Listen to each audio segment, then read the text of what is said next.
సర్వాధికారియు నిరంతర స్తోత్రార్హుడు యేసుక్రీస్తు ప్రభువారి ప్రశస్త నామంలో ఉదయకాలపు వర్తమానాల కొరకు ఎదురు చూస్తున్న మీ అందరికీ ఇమాన్యుయల్ మినిస్ట్రీస్ తరపున మా శుభాభివందనాలు తెలియచేస్తూ ఉన్నాను. క్రీస్తునందు మాకు అత్యంత ప్రియమైన దైవజనాంగమా, ఎలా ఉన్నారు? ఈరోజు అరుణోదయపు దినాన లేచి ప్రార్థన చేసుకున్నారా? కనీసం 2-3 అధ్యాయులైన దేవుని వాక్యాన్ని చదువుకున్నారా?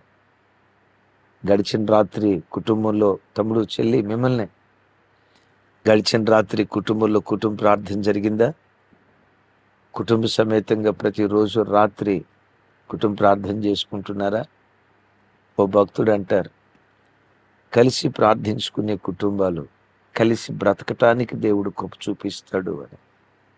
క్రైస్తవ కుటుంబాల్లో కలిసి భోజనం చేస్తున్నట్లు, కలిసి ఆరాధనకు వెళ్ళి వస్తున్నట్లు, కుటుంబ సమేతంగా కలిసి ప్రార్థించే ఆ దివ్య కృప ప్రతి కుటుంబానికి దయగల దేవుడు అనుగ్రహించునుగాక. మంచిది. ఈరోజు బుధవారం కదా, ఓ దివ్యమైనటువంటి వర్తమానం. కంటే ఎలాంటి కూతురులనే కనాలి, పెంచితే ఆ తండ్రిలాగే పెంచాలి. ఎవరా కుమార్తెలు, ఎవరా తండ్రి, వారి కుటుంబం మనకు నేర్పే దివ్యమైన పాఠం సాయంత్రం బైబిల్ స్టడీలో మనం వినబోతూ ఉన్నాం. ప్రతి బుధవారం సాయంత్రం 7 గంటల నుండి 9:30 వరకు ప్రత్యేకమైన బైబిల్ స్టడీ ఉంటుంది. తప్పకుండా పాలు పంపులు పొందండి. అవకాశం ఉంటే పిల్లలను కూడా కూర్చోబెట్టి దేవుని వాక్యం వినిపించాలని ప్రేమతో మీ అందరికీ మనవి చేస్తూ ఉన్నాను. మంచిది. ఈరోజు పరిశుద్ధాత్మ దేవుడు ఓ ప్రత్యేకమైన సందేశం నా హృదయంలో నుంచి పరిశుద్ధాత్మ మూలుగు ద్వారా ఈ వర్తమానం మీకు అందించడానికి ప్రేరేపించబడ్డాను. ఆత్మదేవుడు నన్ను రేపాడు.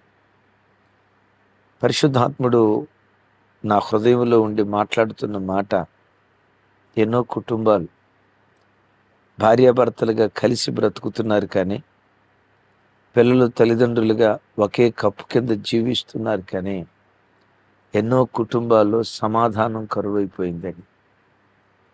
ఏ కుటుంబంలో చూసినా వివాదాలు, మనస్మర్ధలు, అనైక్యత, కలహం, వివాదం. ఒకరోజు ఒక ఇంటికి వెళ్తే ఆ తల్లి నేను ఆ ఇంట్లో అడుగు పెట్టడం తోడనే కుప్పలాగా నా కాళ్ళ మీద కూలి వెక్కి వెక్కి ఏడుస్తుంది. ఆ తల్లిని చూస్తే ఒంటి నిండా బంగారం, తక్కువలో తక్కువ 1/2 కిలోకు పైగానే ఉంటుంది. ఒంటి నిండా బంగారం వేసుకుంది. కోట్లాధిపతి, కోట్ల రూపాయల ఆస్తి. ఏడుస్తూ చెప్పిన మాట ఏంటో తెలుసా? మా ఇంట్లో అన్నీ ఉన్నాయ్యా, సమాధానం ఒక్కటి తప్ప.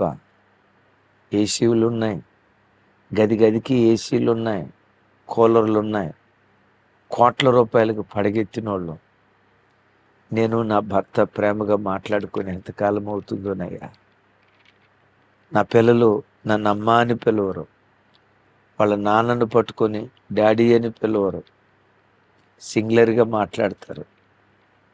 సరే, పిల్లలు అలా ఉన్నారంటే నాకు నా భర్తకు మధ్యలో సమాధానం లేదయ్యా. మేము ఎదురు బొదురు కూర్చొని ప్రేమగా మాట్లాడుకుంటూ భోజనం చేసి ఎంతకాలం అవుతుందో. మమ్మీ భోజనం పెట్టు అని అనరు. భోజనం పెట్టు, ఏం కూర వండావు, బట్టలు ఇస్త్రీకి పంపించావా, పని మనిషితో మాట్లాడినట్టు మాట్లాడతారయ్యా. ఈ కన్నగర్భం అమ్మా అన్న పిలుపుకు నోచుకోలేదయ్యా, ఏడుస్తుంది. పరిశుద్ధ గ్రంథమైన బైబిల్లో రాయబడిన ఓ దివ్యమైన మాట చెప్పమంటారా? సామెతల గ్రంథం 17వ అధ్యాయం 1వ వచనం. రుచి అయిన భోజన పదార్థములున్నను కలహముతో కూడిన ఇంట నుండుట కంటే నెమ్మది కలిగి వట్టి రొట్టె ముక్కలు తినుట మేలు. విన్నారా? ఒక ఇల్లు ఉంది, ఆ ఇంట్లో ఎప్పుడూ సొలొమోను భోజనపు బల్లలాగా రుచికరమైన భోజన పదార్థాలు, చేపల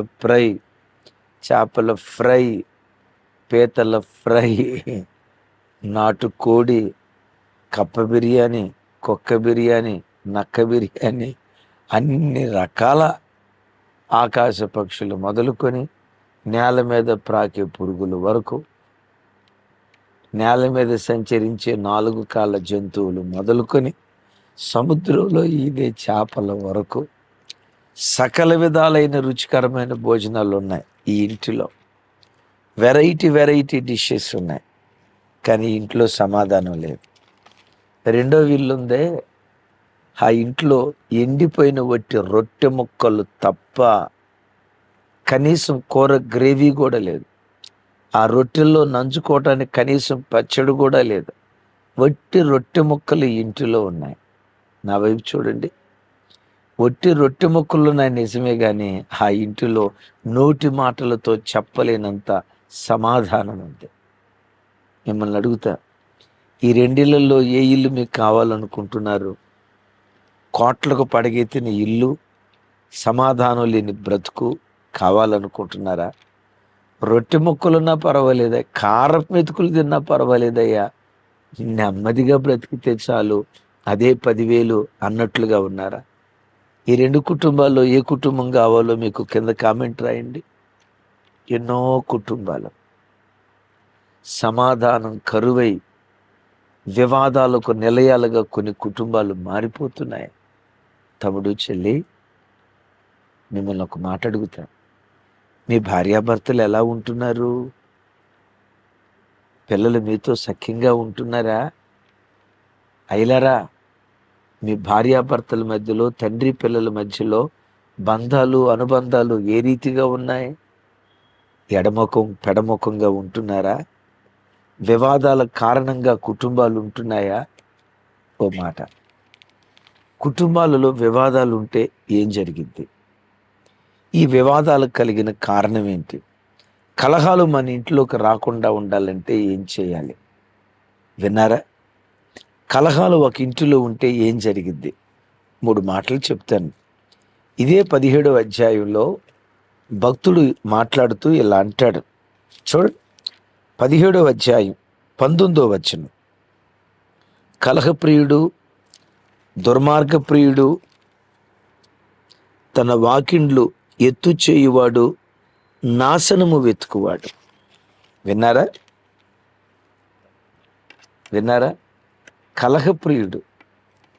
నీ ఇంట్లో నువ్వు కలహించేదానిగా ఉంటే, సమాధానాన్ని ప్రియంగా ఎంచక గొడవలు పడే మనస్తత్వం నీలో ఉంటే, కలహప్రియుడు, దుర్మార్గప్రియుడు, ఇంటికి వాకిలుంటే ఆ వాకిలి ఎత్తేసి, అదే ద్వారబంధాలు ఎత్తేసి, ఎవరైనా రావచ్చు, ఎవరైనా కుక్కలు రావచ్చు, నక్కలు రావచ్చు, పందులు రావచ్చు, ఏదైనా రావచ్చు పోవచ్చు అన్నట్లుగా తలుపులు ఎత్తేవాడి ఇల్లు ఈ 3 నాశనమైపోతాయట. వాడు నాశనాన్ని వెతికేవాడట. మీకు తెలుసా, ఎన్నో బ్రతుకులు నాశనమైపోవటానికి కలహం కారణం. ఇది చెప్పకూడదేమో, కానీ మీకు తప్పదు. పరిశుద్ధాత్మ దేవుడు చెప్తున్నాడు చెప్పమని. వాస్తవంగా నాకు మనస్కరించలా, కానీ ఆత్మదేవుడు చెప్పమనే. పేరుగాంచిన వివరాలు నేను చెప్పలేను. పేరుగాంచిన ఓ సెలబ్రిటీ వివాహమైంది, కలహాలు వచ్చాయి, వీడొద్దు, రెండో వివాహం చేసుకుంది, వాడితో కలహాలు వచ్చాయి, డివోర్స్ తీసుకుంది. మూడోవాడు ఎవడో ఆల్రెడీ మ్యారీడ్, తనతో నేను చేసుకుంటాను అంటే తనతో కాపురం చేసింది. వాళ్ళ మధ్యలో ఏం జరిగిందో తెలీదు, చివరికి ఊరేసుకొని చచ్చిపోయింది. కలహం కలహం కలహం, బ్రతుకు నాశనం అయిపోయింది. భర్తతో కలహిస్తున్నావా? చెల్లి, నా వైపు చూడు. భర్తతో కలహిస్తున్నావా? భార్యతో కలహిస్తున్నావా? తల్లిదండ్రులతో కలహించేవాడిగా ఉన్నావా? వెళ్ళే సంఘాలలో కలహప్రియులుగా ఉంటున్నారా? తస్మాత్ జాగ్రత్త. వాడు నాశనాన్ని కోరుకుంటూ నాశనాన్ని వెతుకుతున్నాడు. దేవుని వాక్యం మాట్లాడుతుంది. రెండో మాట చెప్పమంటారా? ఏ ఇంట్లో కలహం వివాదాలు ఉంటాయో ఆ ఇంటిలో నీచ కార్యక్రమాలు జరుగుతాయట. ఇంటికి వస్తే భార్య పదే పదే పదే పదే పదే పదే పదే పదే ప్రతి దానికి సాగదీసి కలహపడే భర్తగా, కలహపడే భార్యగా ఒక ఇంట్లో భార్యాభర్తలుంటే ఆ భర్త అక్రమ సంబంధాలకు వెళ్ళే ప్రమాదం ఉంటుంది. ఆ భార్య త్రోవ తప్పే ప్రమాదం ఉంటుంది. నీచమైన కార్యక్రమాలు ఆ ఇంట్లో జరుగుతాయని దేవుని వాక్యం మాట్లాడుతుంది. ఇది ఎక్కడ రాసిందన్నా అంటారా? యాకోబు పత్రికలో ఉంటుంది. తెలిసిన వాళ్ళు కింద రెఫరెన్స్ రాయండి. మీకు మెదడుకు మేత పెట్టాలని. అవును, ఆ భర్త దగ్గరికి భార్య సంతోషంగా రాలేదు. ఆ భార్య దగ్గరికి ఆ భార్యను భర్త సంతోషంగా తన దగ్గరికి తీసుకోలేడు. భార్యాభర్తల మధ్యలో ఉన్న బంధం చెడిపోతుంది. తద్వారా ఏం జరుగుతుందో తెలుసా? అక్రమ అక్రమ అక్రమ సంబంధాల్లోకి ప్రజలు వెళ్ళిపోతున్నారు. మూడో మాట, నువ్వు కలహిస్తా ఉంటే, కలహించి నువ్వు ప్రార్థన చేస్తే నీ ప్రార్థన దేవుడు వింటాడా? మీ కంఠధ్వని పరమందలి దేవునికి వినబడకుండున్నట్లు మీరు ఉపవాసం ఉంటున్నారు కానీ కలహిస్తూ ఉపవాసం ఉంటున్నారు అంటాడు. కలహం నాశనాన్ని తెస్తే, కలహం నీచ కార్యక్రమాలు జరిగేటట్లుగా చేస్తే, కలహం మూడో మాట విన్నారు కదా, నీ ప్రార్థన దేవుని సన్నిధికి చేరకుండా, ఆ కలహ ప్రియత్వం నీ ప్రార్థన దేవుని సన్నిధికి చేరకుండా ఆటంకపరుస్తుంది. తమ్ముడు, చెల్లి, ఎందుకు లేచి ప్రార్థన చేసుకునేది? ఆ ప్రార్థన దేవుడు విని జవాబు ఇవ్వాలని కదా. 2 గంటలు ప్రార్థన చేసావు, గంట ప్రార్థన చేసావు. భర్తతో కలహించి నువ్వు ప్రార్థన చేస్తే నీ ప్రార్థన దేవుడు ఎలా వింటాడు? భార్యతో కలహించి నువ్వు ప్రార్థన చేస్తే నీ ప్రార్థన దేవుడు ఎలా వింటాడు? ప్రార్థన ముఖ్యమే. సమాధానంతో కూడుకున్న ప్రార్థన చాలా ముఖ్యం. మర్చిపోకండి. ఆత్మదేవుడు పదే పదే నా హృదయంలో నుంచి రోదిస్తూ చెప్తున్నాడు. నువ్వు కూడా భర్తతో కలహించేదానిగా ఉన్నావేమో చెల్లి. భార్యతో కలహించేవాడిగా, చెల్లి గయ్యాలి దానిగా, తస్మాత్ జాగ్రత్త. పరిశుద్ధాత్మ దేవుడు నీతో మాట్లాడుతున్నాడు. తల్లిదండ్రులకు వ్యతిరేకించి తిరుగుబాటు చేసే కలహప్రియుడిగా బ్రతుకుతున్నావేమో. ఓ మాట, అసలు ఈ కలహాలకు కారణం ఎవరు? ఈ కలహాలకు కారణం ఎవరు? కుటుంబాలు సమాధానంగా బ్రతకాల్సినవి, భూమి మీదే స్వర్గసీమలుగా ఉండాల్సిన క్రైస్తవ కుటుంబాలు ఎందుకు ఈ అసమాధానం? ఎందుకు ఈ వివాదాలు? ఏ కుటుంబంలో చూసినా కొంతమంది చెప్తారు, అన్నా ఏదో ఒక మంచి రుచికరమైన ఆహార పదార్థం చేసుకొని పిల్లలకు కడుపు నిండా పెట్టి, నేను ఒక ముద్ద తిని భర్తకు ఒక ముద్ద పెట్టి సంతోషంగా ఒక ముద్ద తిందామని అనుకుంటామన్నా, భోజనం చేసే కాడే గొడవ అయిద్దన్నా.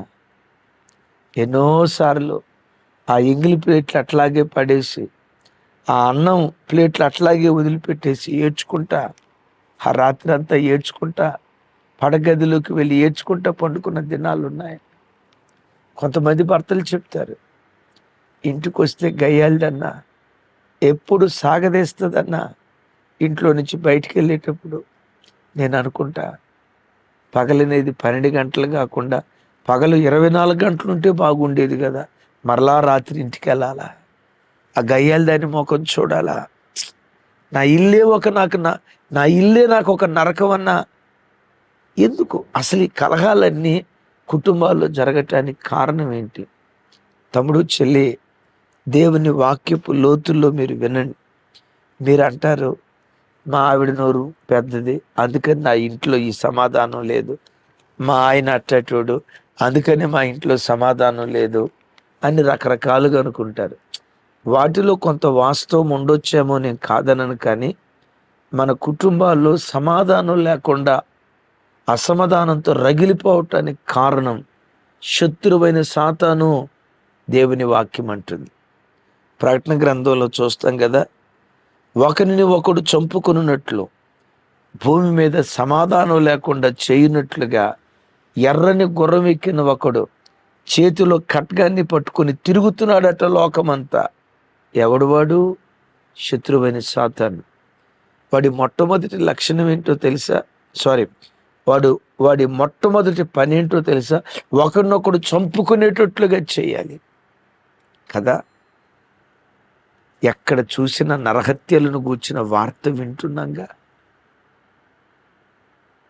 భార్య చేతిలో చంపబడిన భర్త వింటలేదా? భర్త చేతిలో చంపబడిన భార్య వింటలేదా? కొడుకుల చేతిలో చంపబడిన తండ్రి వింటలేదా? శ్రీకాకుళం ప్రాంతంలో తల్లి తండ్రి పొలంలో పనిచేస్తూ ఉంటే వారి కడుపును పుట్టిన కొడుకు ట్రాక్టర్ తోలుతూ కావాలని తల్లిదండ్రుల మీదకి ట్రాక్టర్ ఇటు అట్టు ట్రాక్టర్తో తిప్పితే వారి శరీరాలు, వాళ్ళ శవాలు చపాతీ ఎట్లా ఫ్లాట్గా అయిపోతుందో వాళ్ళ శరీరాలు చపాతీ అయిపోయినట్టు అయిపోయినాయి. ట్రాక్టర్ ఎక్కించి ఈ కలహాల ఇలాంటి పరిస్థితులకు కారణం సైతానుగాడు మొట్టమొదట చేయాలనుకునేది ఏంటో తెలుసా? భర్తను భార్య చంపాలి. వాడి టార్గెట్ భర్తను భార్య చంపాలి, భార్యను భర్త చంపాలి. మొట్టమొదటి పని చేయాలి. తల్లిదండ్రులు పిల్లలు ఒకళ్ళ మీద ఒకళ్ళు రెచ్చగొట్టి ఒకళ్ళనొకళ్ళు చంపుకునేటట్లుగా చేయాలి. Option A, plan A fail అయితే ప్లాన్ బి అమలు చేయాలి. ప్లాన్ బి ఏంటో తెలుసా? సమాధానం లేకుండానన్నా చేయాలి. ఒకరినొకడు చంపుకోవాలి. సరే, అది ఫెయిల్ అయిపోతే సమాధానం లేకుండానైనా ప్రజలను చేయాలి. సాతాను వలలో అనేకులు, సాతానుగాడి వేసిన గాలానికి అనేకులు చిక్కుకొని అల్లాడిపోతూ బ్రతుకుతున్నారట. అయ్యో, ఈ పెళ్ళి ఎందుకు చేసుకున్నా? అయ్యో, ఎలాంటి భర్త నాకెందుకు దొరికాడా? అయ్యో, ఈ ఇంట్లో ఎందుకు అడుగు పెట్టాడా? అసలు నేనెందుకు పెళ్లి చేసుకున్నాను? అసమాధానపు కోరల్లో లోకం చిక్కుకోవటానికి కారణం అపవాది లోకంలో సంచరిస్తున్నాడు. తమ్ముళ్ళారా, చెల్లెలారా, అపవాది మన ఇంటిలో అడుగు పెట్టకుండా ఉండునట్లుగా మనం చేయాల్సిన 3 పనులు ఉన్నాయి. నంబర్ 1, ప్రార్థన కంచెతో కుటుంబాన్ని కాపాడుకోవాలి. ఆమేన్ చెప్పండి ఒకసారి. ప్రార్థన కంచెతో కుటుంబాన్ని కాపాడుకోవాలి. నంబర్ 2, అయ్యా మా ఇంట్లో ప్రార్థన చేస్తా ఉన్నాం, అయినా మా ఇంట్లో ఎందుకు గొడవ అవుతుంది? సామెతల్లో రాయబడిన మాట, మృదువైన మాట కోపమును చల్లార్చును, నొప్పించు మాట కలహమును రేపును, కలహమును క్రోధమును రేపును అని అంటది. ఎప్పుడు మృదువైన పదజాలాన్ని వాడు. ఒకరోజు ఒక ఆయన వెళ్ళి అడిగాడట, పొలంలో పనిచేస్తున్న ఆ పన్నోళ్ళ దగ్గర యజమానుడిగా ఉన్న రైతులాగా ఉన్న పెద్ద ఆయన దగ్గరికి వెళ్ళి ఒక ఆయన అడిగాడట, ఏమయ్యో, ఇదిగో ముసలాయన, మీ ఊర్లో ఉందాం అనుకుంటున్నావు, మీ ఊరోళ్ళు మంచివాళ్ళేనా? మీ ఊరోళ్ళు ఎట్లాంటి వాళ్ళు, మంచివాళ్ళేనా అన్నాడంట. ఏమయ్యో ముసలాయన అంటే ఆ పెద్ద ఆయన అన్నాడట, మా ఊరోళ్ళు అస్సలు మంచివాళ్ళు కాదయ్యా, నీలాంటి వాడు అస్సలు మా ఊరిలో ఉండలేడయ్యా అని అంటే ఈడన్నాడంట, అనుకున్నాలే, నేను చూసినప్పుడే మీ ఊరు అట్టాడిది అనుకున్నాలే అని అనుకుంటా వెళ్ళాడంట. వారం రోజుల తర్వాత ఇంకొక అతను వచ్చాడట. అతను, అయ్యా పెద్దాయనా చెప్పు బాబు, నాకు ఉద్యోగం వచ్చి ఈ ప్రాంతానికి ట్రాన్స్ఫర్ అయ్యాను, మీ ఊరిలో ఉందాం అనుకుంటున్నాం, మీ ఊరు ప్రజలు మంచిగానే ఉంటారా? నేను ఇక్కడ ఉండొచ్చా అయ్యా పెద్దాయనా? కొంచెం పెద్ద మనిషిలాగా ఉన్నావు, కొంచెం తమరు చెప్తారా అని అంటే అప్పుడు ఆ పెద్ద ఆయన అన్నాడట, మా ఊరు ప్రజలు చాలా మంచోళ్ళయ్యా, మా ఊరిలో వాతావరణం చాలా బాగుంటుందయ్యా, మా ఊరు అంత మంచూరు భూమి మీద ఇంకోటి లేదయ్యా, నువ్వు డెఫినెట్గా మా ఊరిలో ఉండొచ్చు అన్నాడంట. ఈ మాట అక్కడున్న వర్కర్స్ అందరూ విని ఈయన వెళ్ళిపోయిన తర్వాత అడిగారట, సార్ మొదటోడికేమో ఆ మాట చెప్పారు, మా ఊరు అస్సలు మంచిది కాదని. రెండో ఓడికే ఊరు చాలా మంచిదని చెప్పారు. ఏమి సార్ ఆయనకి అట్లా చెప్పారు, ఈయనకి ఎట్లా చెప్పారు అంటే, ఒరే మొదటోడు అడిగిన విధానం ఏంటి? ఏమయ్యో ముసలాయన మీ ఊరు మంచిదేనా? ఆడి మాట చూడండి, ఆడి నోరు చూడండి ఎట్టుందో. రెండో ఆయన ఎంత సౌమ్యంగా అడిగాడు. పెద్దలు ఊరకే అనలేదురా, నోరు మంచిదైతే ఊరు మంచిది. విన్నారా? నోరు మంచిదైతే ఊరు మంచిది. ఈ సామెత ఊరకనే పుట్టలేదు, అదే ఈరోజు వాక్యపు టైటిల్. నోరు మంచిదైతే ఊరు మంచిది. మాట జాగ్రత్తగా కాపాడుకో. నొప్పించే మాట పొరపాటున రానివ్వకో. ఆఖరి మాట చెప్తాను, మనుషులం కాబట్టి కొన్నిసార్లు చిన్న చిన్న కలహాలు వస్తాయి. ఏం చేయాలో ఖరీదైన మాట చూడండి. సామెతల గ్రంథం 17వ అధ్యాయం 14వ వచనం. కలహారంభము నీటి గట్టున పుట్టు ఓట, వివాదము అధికము కాకమునిపే దానిని విడిచిపెట్టుము. గోదావరి నది ఉంది, దానికి ఇరువైపులా గట్టు ఉంటుంది కదా. కలహం ఎలాంటిది అంటే నీటి గట్టున పుట్టు ఓట. చిన్నగా లీక్ అవుతున్నప్పుడే వెంటనే మరమ్మతులు చేయాలి, వెంటనే ఇసుక బస్తాలు వేయాలి. ఆ లీక్ అయిన చిన్న చోట వెంటనే జాగ్రత్త తీసుకోవాలి. ఆ చిన్న నీటి ఓట గట్టును పుట్టినప్పుడు చిన్నదే కదా, ఏం చేస్తని దానికి గాలి కుదిలేస్తే ఆ నీటి ప్రవాహం చేత ఆ మట్టిని తొలిచి తొలిచి తొలిచి చివరికి ఆ గోదావరి పొంగి ఊర్ల మీద పడి వినాశనాన్ని చేస్తుంది. అలాంటి వినాశన కార్యం జరగకుండా ఉండాలంటే ఓటగా ఉన్నప్పుడే మరమ్మతులు చేయాలి. దీని అర్థం ఏంటో తెలుసా?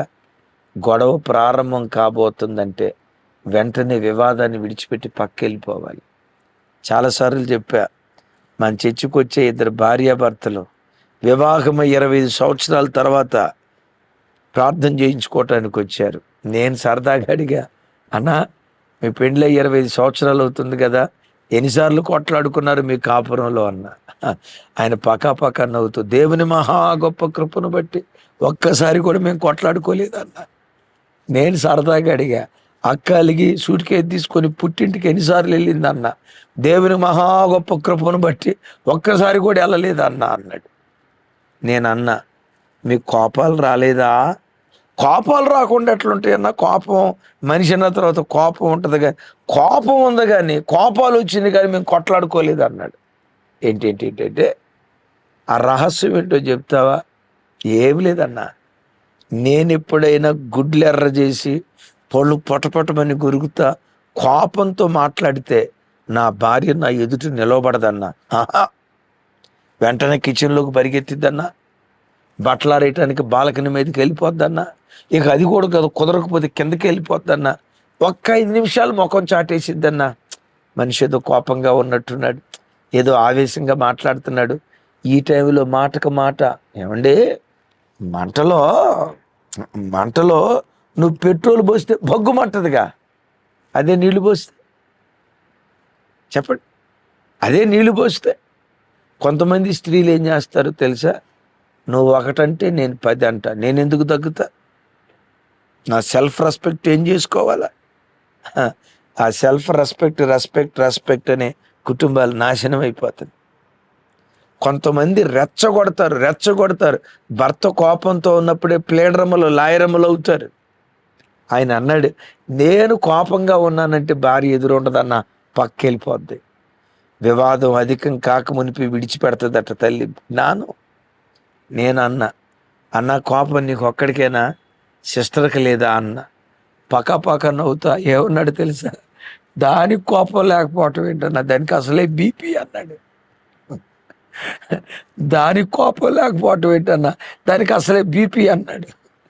నాకు అర్థం కాక, మరి ఆమెకి బీపీ అయితే కోపం అయితే మరి ఆమెతో గొడవ పడకుండా ఎట్లా కాపురం చేస్తున్నావు? ఏముందన్నా, ఆమె ఎప్పుడైనా కోపంగా ఉన్నట్లుగా నాకు అనిపిస్తే హ్యాంగర్ దగ్గరికి వెళ్తా, సొక్కాయ తగిలించుకుంటా మార్కెట్కి వెళ్ళిపోతానన్నా. పెద్ద కోపం అయితే అర్ధగంట తర్వాత వస్తానన్నా. చిన్న కోపం అయితే పావు గంట తర్వాత వస్తానన్నా. ఈ నవ్వుతా ఏమన్నాడు తెలుసా? అన్నావు వచ్చేటప్పుడు ఒట్టి చేతులతో రానన్నా. మరి ఏ చేతులతో వస్తావు? గట్టి చేతులతో వస్తానన్నా. ఏం తీసుకొని వస్తావయ్యా అన్న. వచ్చేటప్పుడు పకోడీ తీసుకొని వస్తానన్నా. మా ఆవిడికి పకోడీ అంటే ఆమంటది, ఇట్టాటి కూడా చెప్తావా అంటది పక్క నుండి. అంటాడు, అయ్యగారికే కదా చెప్పేది. పకోడీ అంటే మహాప్రేమన్న. చనిపోయే ఆఖరి క్షణాల్లో భార్యమణి నీ ఆఖరి కోరికేంటో చెప్పు అని అంటే, పకోడీ తిని చచ్చిపోవాలని ఉందయ్యా అంటదన్నా. దాని బలహీనత నాకు తెలుసన్న. ఆ పకోడీ పొట్టలు ముందేస్తే గతంలో ఏం జరిగిందో మొత్తం మర్చిపోద్దన్నా. విన్నారా? ఇది జ్ఞానం. కలహ ఆరంభం నీటి గట్టున పుట్టు ఓట, అధికం కాక మునిపే విడిచిపెట్టాలి. అమ్మో మనిషి ఏదో కోప, భార్య ఏదో కోప, అమ్మో కొంచెం మౌనంగా ఉండు, భూమి మీదే పరలోకం చూస్తావు. ఒకవేళ మనుషులు చిన్న కోపతాపాలు వస్తే ఏం చేయాలో తెలుసా? సూర్యుడు అస్తమించే లోపే వారితో సమాధాన పడాలి. వాక్యం వింటున్న చెల్లి, తమ్ముడు, భర్తతో సమాధానం లేదా? ఈరోజే భర్తతో సమాధానపడు. భార్యతో సమాధానం లేదా? ఈరోజే భార్యతో సమాధానపడు. తల్లిదండ్రులతో సమాధానం లేదా? ఈరోజే సూర్యుడు అస్తమించే లోపే వారితో సమాధాన పడి, మరలా చెప్తున్నా, కారపు మెతుకులు తిన్నా పర్వాలా, నెమ్మదిగా బ్రతికేవాడే ఐశ్వర్యవంతుడు, భాగ్యవంతుడు. అలాంటి నెమ్మది, సమాధానం మన కుటుంబాలకు దేవుడు సమృద్ధిగా దయచేయునుగాక. చెప్పండి, నోరు మంచిదైతే ఊరు మంచిది. అటు కృప దేవుడిచ్చునుగాక. ప్రార్థన. తండ్రి, మాతో మీరు మాట్లాడిన మాటలకై స్తోత్రాలు. ఈ వాక్యం వింటున్న నీ ప్రజల కొరకు వందనాలు ప్రభా. ప్రతి బిడ్డ నోటిని జాగ్రత్తగా కాపాడుకునే కృపద ఇచ్చే, మృదువైన మాటలు ప్రసాదించు. శత్రువు యొక్క తంత్రాలు, కుట్రలు, కుయుక్తులు పసిగట్టే భాగ్యం మీ దయను బట్టి ప్రసాదించు. ఏ ఇంట్లో అసమాధానపు దోత పనిచేస్తున్నాడో యేసు నామం పేరిట వాడి కార్యాలు లయమైపోవునుగాక, వాడి ఆలోచనలు నిర్వీర్యమైపోవునుగాక. ఈ వాక్యం వింటున్న ప్రతి బిడ్డ కుటుంబంలో నెమ్మది, సమాధానం యేసు నామంలో దయచేయుదురుగాక. సమాధానకర్తగా మీరు అడుగు పెట్టుదురుగాక. యేసు నామం పేరిట ప్రార్థించి స్తుతించి పొంది ఉన్నాం తండ్రి. ఆమేన్. తండ్రి అయిన దేవుని ప్రేమ, కుమారుడైన యేసుక్రీస్తు వారి దివ్య కృప, పరిశుద్ధాత్మ దేవుని సహవాసం మనకు సకల పరిశుద్ధులకు సదా తోడయుండి నడిపించునుగాక. ఆమేన్, ఆమేన్,